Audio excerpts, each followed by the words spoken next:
retrouve pour une nouvelle vidéo. Alors attention, ce n'est plus ma chaîne, mais c'est notre chaîne, puisque Lucie arrive officiellement sur YouTube. On se retrouve donc aujourd'hui pour une FAQ, donc une foire aux questions pour celles qui ne le savent pas. Nous avons sélectionné ensemble 10 questions sur les réseaux sociaux et j'espère que nous y répondrons comme il faut. Oh oui, j'espère aussi. Sinon, vous n'allez pas nous juger. Du coup, nous allons passer à la première question qui est: de quoi allez-vous parler sur votre chaîne? Mode seulement ou ouvert sur d'autres thèmes également? Du coup, non, nous n'allons pas parler que de mode. Alors du coup, Lucie est make-up artiste. Et dans ce cas, ce sera beaucoup plus basé sur le make-up. Je pense que le blog, ce sera plus intéressant d'être sur la mode.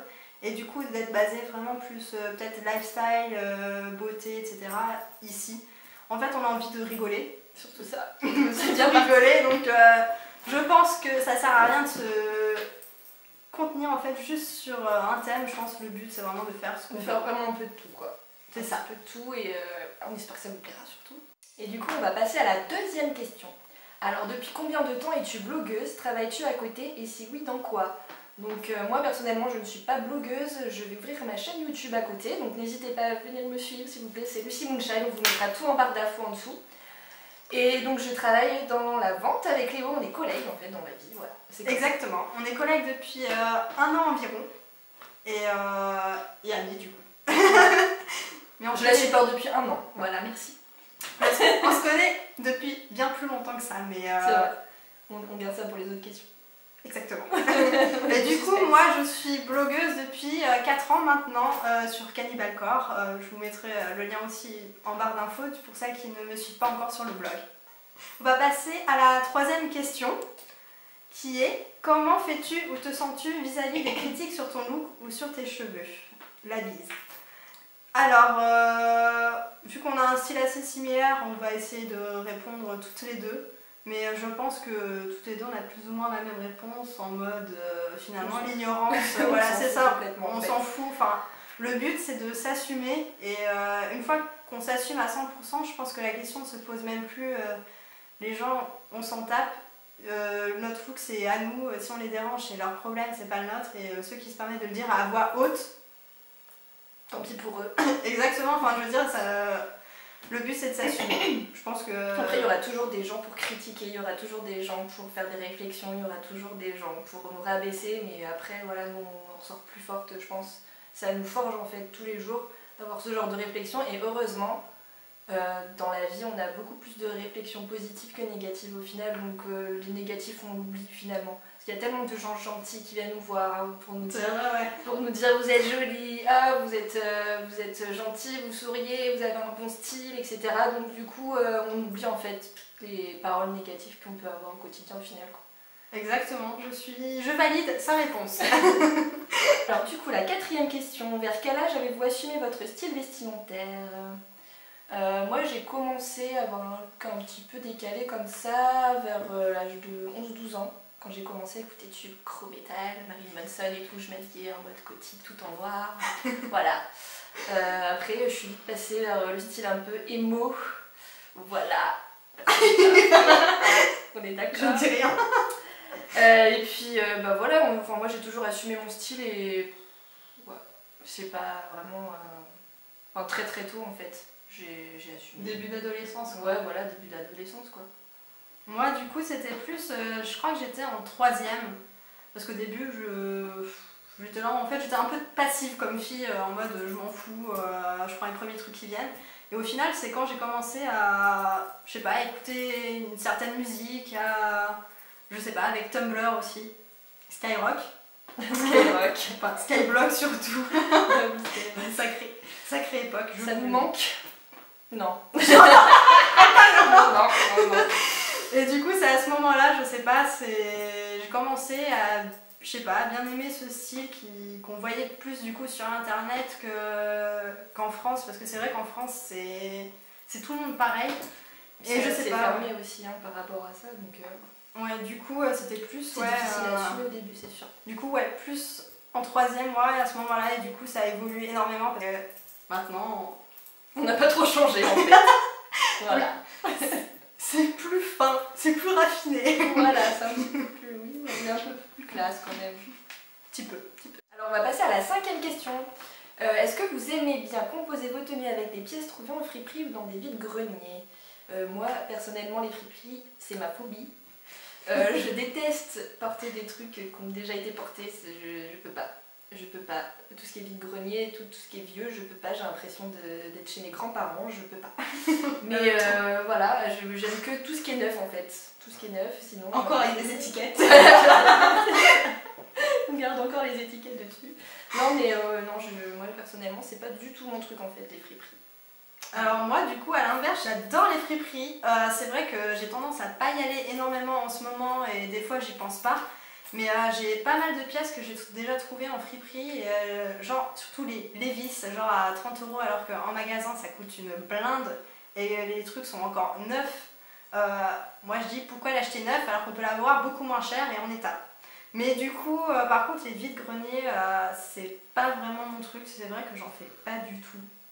Carrément pas du tout, mais friperie, je valide. On va passer à la 6e question, et celle-ci, je pense que ça va être bien drôle. Du coup, c'est: tu penses que c'est quoi ton plus grand défaut et ta plus grande qualité, et que répondrait l'autre pour ça? Du coup, je t'écoute. Je commence pour toi? Ouais, vas-y. Vas-y, alors... Le défaut, je commence par le défaut, comme ça la qualité ça va apaiser le truc. C'est ça, attends, ce que tu dis. Du coup, je pense que le défaut, je dirais la flemme. T'as genre H24. Mais grave. C'est le truc qui te. Mais grave, mais c'est trop ça en plus. Je sais pas. C'est le genre de meuf qui est H24 en soi. La flemme toute sa vie en fait, la meuf. Toute sa vie. On devait se mettre au sport en même temps. Ça fait 10 jours, je l'attends encore. Donc du coup, ça c'est flemme.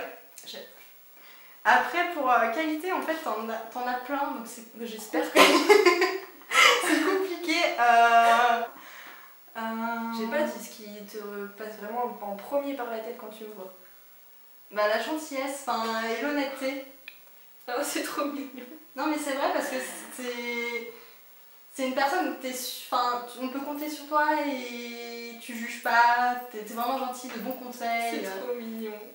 Je sais que si j'ai un problème, je peux venir vers elle et y a pas de soucis. C'est trop chou. Voilà. Du coup j'ai peur pour moi. Moi au niveau du défaut, je dirais ta timidité. Ouais, c'est ce qui te caractérise le plus. Après pour moi c'est pas un énorme défaut parce que je t'aime comme t'es, hein. Même si t'es timide, puis avec moi tu l'es pas en fait, donc j'en fiche. Mais ouais, je pense que c'est peut-être aussi ce qui te bloque dans la vie au quotidien, dans la vie de tous les jours. Je valide. Voilà. Après, au niveau de ta qualité, ta générosité. Je trouve que tu es quelqu'un d'extrêmement, extrêmement généreuse avec tes amis, ta famille. C'est un truc de fou quoi. C'est trop plaisir. Ouais, voilà. Pour moi, c'est ce qui te caractérise. C'est ce qui te caractérise le plus. C'est gentil. Voilà. Voilà, je vous ai dit, elle est gentille, donc je dis c'est gentil. Elle est con. Mais du coup, je pense qu'on va pas le dire pour soi, parce que finalement, on a réussi, je pense, toutes les deux. Ouais. Moi, je rajouterais mon humour. Après, j'ai énormément de qualités, je pense que je pourrais jamais dire. Je pourrais jamais dire toutes mes qualités en fait. La meuf, c'est un diplôme, c'est ses qualités. Je vais faire une liste, carrément. Je pense qu'on va terminer la question avec ça. On peut passer à autre chose. C'est bon, nous pouvons. Alors, on va passer à la 7e question, pardon. Si tu devais choisir une autre ville que Bordeaux pour y vivre, où irais-tu? Moi, j'aimerais beaucoup vivre à Londres. C'est vraiment une ville qui m'attire, mais énormément. C'est mon rêve en fait de vivre à Londres. Déjà parce que niveau shopping, c'est alors un truc de ouf. Au niveau du maquillage, c'est aussi un truc de ouf. Tu peux avoir ton style, les gens ils te jugent pas, ils te regardent pas, ils s'en fichent, mais alors complètement. Et du coup, même pour retrouver du travail dans le make-up, je pense que c'est... Voilà, pour moi, ce serait vraiment la ville où je rêverais de vivre. Du coup, moi, j'allais dire aussi Londres, mais du coup, Lucie a déjà donné toutes les bonnes raisons pour y vivre. Mais du coup, moi j'ajouterais peut-être genre une ville aux États-Unis, genre New York ou. Je sais pas, les États-Unis me fascinent énormément et pareil, niveau vêtements, tout est en plus c'est moins cher, t'as encore plus de choix que demande le peuple. Mais du coup, Bordeaux me plaît déjà énormément. Mais après, c'est plus. C'est pas pareil. Ouais, c'est plus dans les rêves, on va dire, les autres villes, mais en France, Bordeaux, je valide. On va passer à la 8e question. Où te vois-tu dans 3 ans? Seras-tu toujours en train de vivre de ton blog? Donc déjà, je ne vis pas de mon blog actuellement, même si beaucoup peuvent le penser, ce n'est pas du tout le cas. Je travaille en mi-temps à côté pour pouvoir vivre et avoir mon appartement, manger, surtout manger. C'est important. Et du coup, voilà, donc j'aimerais beaucoup vivre de mon blog. C'est sûr que dans 3 ans, ça serait vraiment un rêve absolu. Ce n'est pas le cas aujourd'hui, on verra bien. Et après, dans 3 ans, je me vois, je pense, toujours à Bordeaux. Après avoir, je pense que ça sera plutôt aller-retour Bordeaux-Paris. Et avec, là, j'ai un projet en tête. Je n'ai pas très envie d'en parler parce que je préfère, une fois que tout sera officiel. Mais du coup, dans 3 ans, je me vois plus du tout dans ce que je fais actuellement avec le travail alimentaire, on va dire. Et j'espère que ça sera bon. Mais j'espère aussi pour toi. Et moi, dans 3 ans, je me vois à Londres. Voilà. voilà. À Londres, et make-up artiste. C'est ça, exactement. Voilà, tout simplement. En fait, la question d'avant nous disait tout, en fait. Exactement. Alors, la 9e question.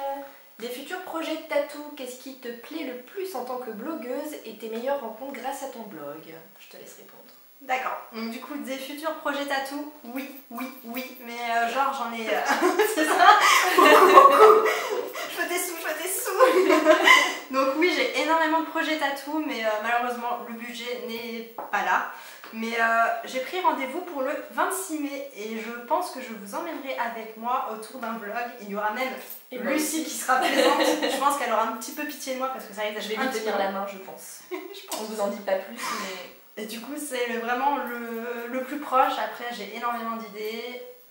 Juste pas le budget, mais je me fais pas trop de soucis. De place aussi. Il manque de place. On a trop d'idées. Ah oui. C'est pas grave, sinon on fera dans des endroits improbables, genre sous le pied. Dans l'oreille. Sous la langue. Bref. Du coup, je te laisse. C'était la gênance. Je te laisse répondre du coup aussi pour toi pour la première.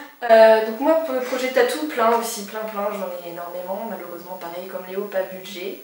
Mais bon, ça viendra un jour, après on a encore le temps, donc... On a toute sa vie pour devenir riche, je veux dire. Et du coup, alors, qu'est-ce qui te plaît le plus en tant que blogueuse? Je pense que c'est vraiment le côté partage. J'adore shooter. Avec Axel, du coup, j'ai fait pareil, une rencontre fabuleuse. Ma photographe est vraiment top et on est devenus vraiment amis. Donc rien que là, déjà là, c'est partage, rencontre. Et j'adore écrire, j'adore faire les photos, j'adore partager avec vous, répondre à vos petits mots aussi, c'est que du bonheur. Donc je pense que c'est vraiment ce côté-là, vraiment le côté humain, plus que genre je suis derrière mon PC, personne ne parle, je vois personne. C'est vraiment, en fait, c'est très paradoxal, mais voilà.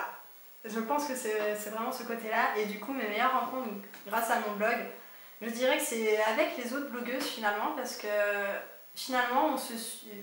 Enfin, on a tendance à toutes se suivre, enfin toutes entre guillemets, à se suivre en retour, et finalement, ça crée aussi des interactions, et c'est vraiment hyper sympa. Mais du coup, je dirais aussi, enfin, avec les lectrices, mais le problème, c'est que finalement, c'est vraiment un lien, vraiment lectrice-blogueuse, c'est moins approfondi en fait dans le côté amitié, mais je m'en fais pas pour ça, et franchement, c'est vraiment que du bonheur tous les jours. Voilà. Okay. Et je pense qu'on va passer à la dernière question. C'est toi? C'est moi? Ouais, c'est toi. Alors ça va la poser. Il y a un incendie chez toi, tu as le temps de ne sauver qu'une pièce, vêtement. Quelle serait-elle? Moi je dirais que c'est ma robe Manouche qui coûte genre un bras et que je pourrais jamais me racheter. Je pense que c'est vraiment ça, même si s'il n'y avait pas eu genre une pièce vêtement, j'aurais dit mes chats. Et comme c'est pas des vêtements, ça sera ma robe Manouche. Oh putain, elle me fatigue. Moi, vêtements, moi c'est plus les chaussures en fait. C'est pas... Les vêtements c'est pas grave, mais genre mes Creepers, mes Doc Martens, non je pourrais pas Les Doc Martens en plus c'est un bras. Oui, je pourrais pas, je les aime trop. Du coup, je pense qu'il faut préparer un sac déjà au cas où un jour ça t'arrive, comme ça tu prends direct ton sac avec toutes tes affaires. Ça t'imagine, tu fais partie du sac. C'est avec urgence. S'il y a le feu, au moins t'es sûr. Enfin, on va le faire, je Ouais, pense. on va le faire. On va créer le concept. Ouais, si ça vous plaît, Vous allez le voir vous nous bientôt. dites ça. Si jamais vous nous voyez sur de grands écrans en mode le sac d'urgence, ça sera nous. Donc voilà, nous avons répondu aux 10 questions que nous avons sélectionnées. J'espère que ça n'aura pas été trop long et que ça aura été intéressant. Et que vous en aurez appris un petit peu plus sur nous du coup. Ouais, parce que c'était un peu le but de cette vidéo avec l'arrivée de Lucie. Et Ouais. voilà, la fameuse. Et du coup voilà, j'espère que ça vous aura plu. N'hésitez pas à vous abonner si ça vous plaît, à vous abonner aussi à la chaîne de Lucie, même si pour le moment il n'y a pas encore des vidéos dessus. Ne vous inquiétez pas, ça va arriver, nous avons des millions d'idées. Et d'ailleurs, si vous en avez aussi, n'hésitez pas à les laisser en fait, laissez toutes vos idées en commentaire parce que du coup on est ouverte à tout. Carrément. Voilà. Et on vous mettra toutes les informations nous concernant en barre d'infos en dessous.